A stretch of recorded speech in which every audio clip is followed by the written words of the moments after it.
एकविंशः सर्गः समुद्रसङ्क्षोभः।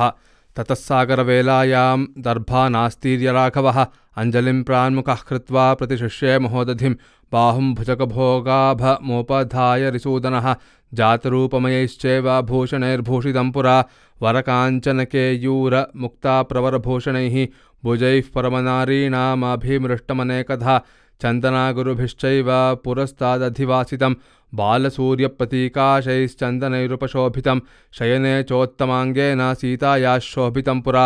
तक्षकस्यैव सम्भोगं गङ्गाजलनिषेवितं संयुगे युगसङ्काशं शत्रूणां शोकवर्धनं सुहृदानन्दनं दीर्घं सागरान्तव्यपाश्रयम्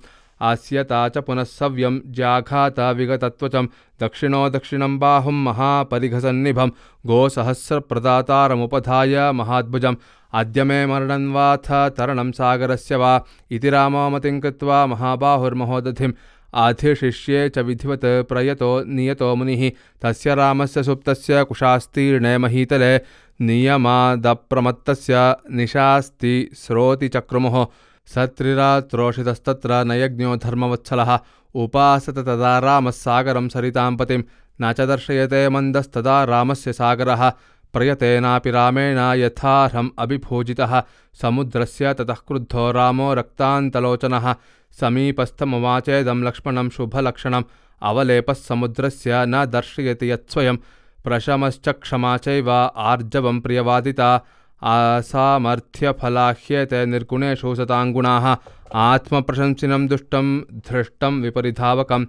सर्वतोत्सृष्टदण्डं च लोकसत्कुरुते नरं न साम्ना शक्यते कीर्तिर्न साम्ना शक्यते यशः प्राप्तं लक्ष्मणलोकेऽस्मिन् जायो वारणमूर्धनि अद्य मद्बाणनिर्भिन्नैर्मकरैर्मकरालयं निरुद्धतोऽयं सौमित्रे प्लवद्भिः पश्य सर्वतः भोगिनां पश्य भोगानि मया भिन्नानि लक्ष्मण महाभोगानि मत्स्यानां करीणां च करानिह स शङ्खशुक्तिकाजालं समीनमकरं शरैः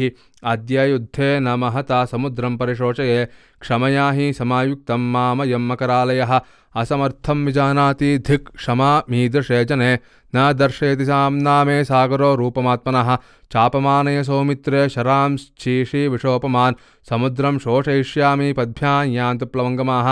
अद्याक्षोभ्यमपि क्रुद्धः क्षोभयिष्यामि सागरं वेलासु कृतमार्यादं सहस्रोर्मी समाकुलं निर्मर्यादं करिष्यामि सायकैर्वरुणालयं महार्णवं क्षोभयिष्ये महानक्रसमाकुलम् एवमुक्त्वा धनुष्पाणिः क्रोधविस्पारिते क्षणः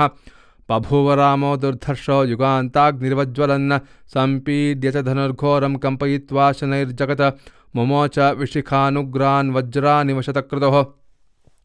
ते ज्वलन्तो महावेगास्तेजसा सायकोत्तमाः प्रविशन्ति समुद्रस्य सलिलं त्रस्तपन्नगं तोयवेगः समुद्रस्य स नक्रमकरो महान् सम्बभूव महाघोरः समारुतरवस्तदा महोर्मीमालाविततः शङ्खशुक्तिसमावृतः सधूमः परिवृत्तोर्मिस्सहसासीन् महोदधिः व्यथिताः पन्नगाश्च सन्दीप्तास्यादीप्तलोचनाः दानवाश्च महावीर्याः पातालतलवासिनः ऊर्मयः सिन्धुराजश्च सनक्रमकरास्तदा विन्ध्यमन्दरसङ्काशाः समुत्पेतुः सहस्रशः आघूर्णिततरङ्गौघः सम्भ्रान्तो रगराक्षसः